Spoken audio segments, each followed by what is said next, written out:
जय हिंद दोस्तों, स्वागत है आप सभी का इंडिया डिकोडेड पर। दोस्तों, दिल्ली में हुए मामले के बाद कई सारे लोग ये सवाल पूछ रहे थे, स्पेशली सोशल मीडिया पर, बल्कि कई सारी फॉरेन मीडिया भी ये क्वेश्चन पूछ रही थी कि आखिरकार दिल्ली हमले के बाद भारत सरकार के द्वारा कोई बहुत बड़ा कदम या कोई बहुत बड़ा रिएक्शन क्यों नहीं लिया गया है। आपके सामने स्क्रीन पर आप देख भी सकते होंगे, ये एक वेस्टर्न मीडिया है, Australia broadcasting corporation, popularly called as ABC news. इनकी आप यहाँ पे हेडलाइन देखिए। ये हेडलाइन में कह रहे हैं दैट इंडिया का जो दिल्ली ब्लास्ट को लेके रिस्पांस हुआ है, ये एक बहुत ही म्यूटेड रिस्पांस हुआ है। उसके बाद एक और foreign media, not western media but not exactly Indian media also, Al Jazeera दोस्तों एक आर्टिकल छापती है, कहती है कि दिल्ली मामले के बाद इंडिया एक्यूजेशंस को लेकर बहुत ही ज़्यादा कॉशियस हो चुकी है। लेकिन let me tell you very very clearly कि दोस्तों, India is not keeping silent. In fact India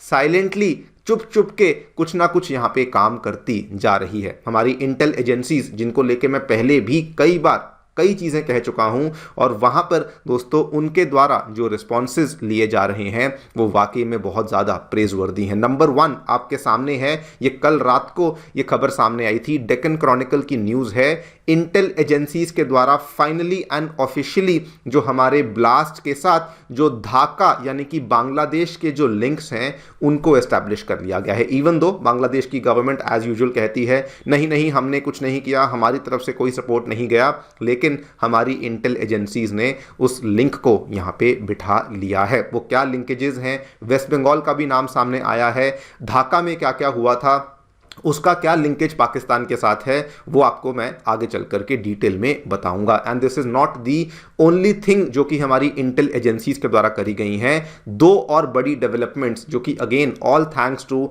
NIA, IB, रॉ, दोस्तों ये सब जो यहाँ पे लोग कर रहे हैं। आप देखिए, कश्मीर वैली में ह्यूज मेजर लेवल पे क्लैंप डाउन को जारी किया गया है, जिसमें कि हमारी कश्मीर वैली के बारामुल्ला, शोपियान और कई सारे डिस्ट्रिक्ट्स में, कई सारे एरियाज में बहुत सारे लोगों को डिटेन कर लिया गया है, और वहां पर भी बहुत ही सख्त तरीके से जो कार्रवाई है वो चल रही है। आप यहां पे देखिए, ये खबर अगेन ये 13 नवंबर की खबर है। इसको भी मैं डिटेल में बताऊंगा कहां कहां पे क्या क्या एक्शंस हैं जो कि लिए गए हैं। एंड ओवरऑल जो पूरा का पूरा अगर आप सार निकालें तो पिछले 25 से 30 दिनों में 8 के आसपास ऐसे प्लॉट्स हैं जिनको कि फॉइल कर दिया गया है। And this is once again all thanks to the intel agencies, जो कि यहां पे दिन रात अभी भी काम करने में लगी हुई हैं। मैं इन्हीं सब चीज़ों के बारे में डिटेल में चर्चा करने वाला हूं। प्राइमरीली मेरा फोकस रहेगा अबाउट दी ढाका लिंक जो कि फाइनली एस्टैब्लिश किया गया है। उसके बाद बात करेंगे कश्मीर की वैली में क्या किया है, एंड ओवरऑल लार्जर रूप से हमारी इंटेल एजेंसीज के द्वारा क्या क्या स्टेप्स हैं जो कि यहाँ पे लिए गए हैं। आइए शुरू करते हैं मेरे साथ। मेरा नाम है अनिरुद्ध। यदि आप लोग हमें फॉलो करना चाहते हैं तो यहाँ पर दिए गए टेलीग्राम चैनल के माध्यम से ऐसा कर सकते हैं। ऑल्सो जो लोग टेलीग्राम पे नहीं है, व्हाट्सएप इस्तेमाल करते हैं, तो व्हाट्सएप चैनल को भी अब आप जाकर के ज्वाइन कर सकते हैं। और अगर आपको हमारा कंटेंट पसंद है और अगर आप हमारे कंटेंट को सपोर्ट कर सकते हैं, सक्षम हैं, तो वो भी आप यहां पे दिए गए इस लिंक के माध्यम से कर सकते हैं। Alright, directly coming to the news, क्या देखने मिला है दोस्तों। सबसे पहले तो जिस दिन से ये पर्टिकुलर दिल्ली वाला मामला हुआ है, मोहम्मद यूनुस की जो इंटरिम गवर्नमेंट है वो शुरू से एक ही बात कहती आई है कि हमारा तो जी इससे कोई लेना देना नहीं है। कभी भी बांग्लादेशी का जो सॉइल है वो दिल्ली यानी इंडिया के अगेंस्ट कभी भी इस्तेमाल नहीं किया जाएगा। लेकिन हमारी ऑब्वियसली सिक्योरिटी एजेंसीज इतनी बेवकूफ़ नहीं है, उन्होंने इस चीज़ को क्लियर कट एस्टैब्लिश करना शुरू कर दिया है कि कुछ ना कुछ रोल, कुछ ना कुछ लिंकेज यहाँ पे ढाका का डेफिनेटली बना हुआ है। डायरेक्टली पॉइंट की बात करता हूँ दोस्तों, आपने नाम सुना होगा। इनफैक्ट जिस दिन ये चीज हुई थी 10 नवंबर को, उस दिन आपने एक नाम सुना होगा, सैफुल्ला। ये कोई नहीं बल्कि ये लश्कर तौयबा का टॉप कमांडर है जिसका नाम है सैफुल्ला सैफ, या फिर सैफुल्ला, आई डोंट नो आगे पीछे क्या है, बट बेसिकली ये वाला जो इंसान है इसके साथ पूरे के पूरे जो डॉट्स हैं इनको यहां पर जोड़ा गया है। वो डॉट्स कैसे हैं वो भी आपको बता देता हूं। देखिए, जब ये पर्टिकुलर हमला हुआ था उसके जस्ट कुछ ही दिन पहले की बात है। ये जो पर्टिकुलर इंसान है सैफुल्ला सैफ, इसने बांग्लादेश में जाकर के कुछ लोगों से मुलाकात करी थी, उसके बाद बांग्लादेश के कुछ सीनियर ऑफिशियल्स के साथ मुलाकात करी थी और रिपोर्ट्स में यह भी सामने आया था कि ये इंडिया बांग्लादेश के बॉर्डरिंग एरियाज में जाकर के ये विजिट भी कर आया था। आप यहाँ पे देखिए ये वाली डेवलपमेंट, ये 10 नवंबर की है और ये दोपहर की डेवलपमेंट है। ब्लास्ट कब हुआ आप भी जानते हैं, ये डेवलपमेंट दोपहर की है। ये LET कमांडर सैफुल्ला सैफ ये उसके कुछ दिन पहले बांग्लादेश जाकर आया था और वहां से कुछ लोगों के साथ ये मुलाकात करके भी आया था और हमारे बॉर्डरिंग एरियाज के पास भी जाकर आया था। एंड जिस दिन ये हमला हुआ उसके नेक्स्ट डे एक और वीडियो आपने देखी होगी जो कि वायरल हुई थी, वो भी इसी इंसान की वीडियो थी जिसमें ये बात कर रहा था कि ऑपरेशन सिंदूर का जो बदला है वो लेना चाहते हैं और उस बदले के लिए वो इस बार बांग्लादेश के सॉइल का इस्तेमाल करते हुए वहां से कुछ ना कुछ प्लानिंग्स को करना चाहते हैं।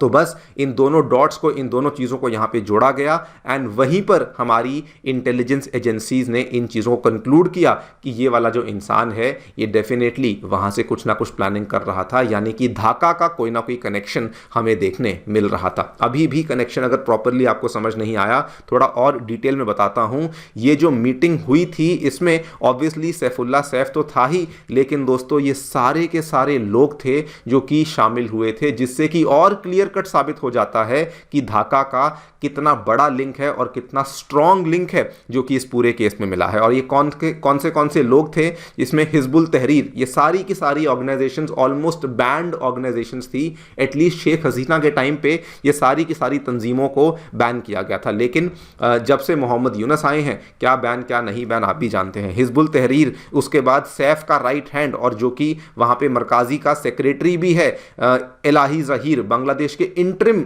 होम अफेयर्स, मतलब कि इमेजिन वहां के जो होम सेक्रेटरी हैं नसीरुल घानी, उसके बाद ढाका नॉर्थ कॉर्पोरेशन के CEO मोहम्मद अजाज, उसके बाद अंसारुल्लाह बांग्ला टीम जिसको कौन नहीं जानता, इसके कुछ उप प्रधान वगैरह वगैरह, और कुछ यहां पे एक्सप्लोजिव्स के भी एक्सपर्ट शामिल हुए थे जो कि इस पूरी की पूरी मीटिंग में इस पर्टिकुलर इंसान के साथ शामिल हुए थे। हालांकि पहले यह कहा गया था कि ये वहां पर गया है, लेकिन इंडियन इंटेलिजेंस ये बोलती है कि असल में ये केवल वर्चुअली प्रेजेंट था। जो मीटिंग थी ये पाकिस्तान से ही बैठ करके इन लोगों के साथ कर रहा था। और उसके बाद डॉट्स को और जोड़ने के लिए ये चीज पता लगाई गई कि असल में जो पूरा का पूरा इन्होंने प्लानिंग करी, उसके बाद कुछ यहाँ से चीज़ें थी जो कि बांग्लादेश से भारत भेजी गई, बंगाल भेजी गई। स्पेसिफिकली बात करूँ तो बंगाल की डिस्ट्रिक्ट आती है मुर्शिदाबाद, आपको यहाँ पे आपको शायद दिख नहीं रही होगी इन दिस पर्टिकुलर स्क्रीन, लेकिन बिल्कुल आपको मालूम होगा नाडिया के बिल्कुल ऊपर में दोस्तों डिस्ट्रिक्ट आती है मुर्शिदाबाद की,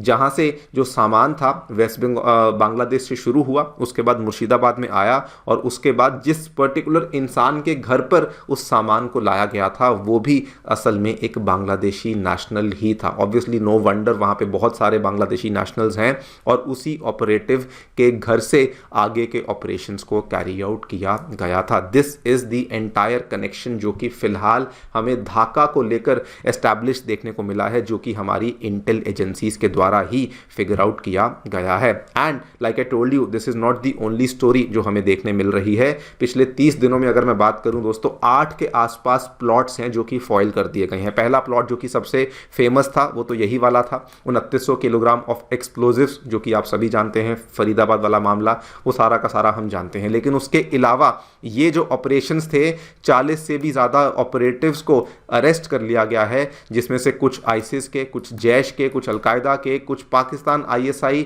वगैरह के लोग थे जिनको इंडिया में अरेस्ट कर लिया गया है। उसके बाद दोस्तों अगर आप देखें तो जो पंजाब में हुआ, जो लुधियाना में हुआ था वो भी आपको देखा होगा, आंध्र प्रदेश में जो हुआ था वो भी आपने देखा होगा, कश्मीर वैली में जो हुआ है वो भी आप यहां पर देख ही रहे हैं, वेस्ट बंगाल में, हरियाणा के मेवात में, उत्तर प्रदेश में, मल्टीपल स्टेट्स में चीज़ों को कैरी आउट किया गया है। मैं सबकी डिटेल में नहीं जाऊंगा, लेकिन एक एरिया जिसकी डिटेल में मैं जाना चाहता हूं, that is the area of Kashmir valley. आप देखिए intensified operations in the Kashmir valley in wake of the blast, जिसमें कि बारामुल्ला, शोपियां, पुलवामा, जगह जगह पे इंटेंसिव ऑपरेशंस को दोस्तों कैरी आउट किया गया है। कमिंग टू दैट, कश्मीर में क्या कुछ हुआ है ध्यान से देखते चलिए। 16 operations, cordon and search operations को एग्जीक्यूट किया गया है अक्रॉस द वैली। 22 प्रॉपर्टीज जो कि सस्पेक्टेड हैं, ओवर द ग्राउंड वर्कर्स यानी कि ऐसे लोग जो कि इन लोगों का सपोर्ट करते हैं, जिसको हम लोग 0.5 फ्रंट बोलते हैं ना, मैंने उसको लेकर भी वीडियो बनाई थी कि ये 0.5 फ्रंट क्या है, जो इंडिया के ही लोग हैं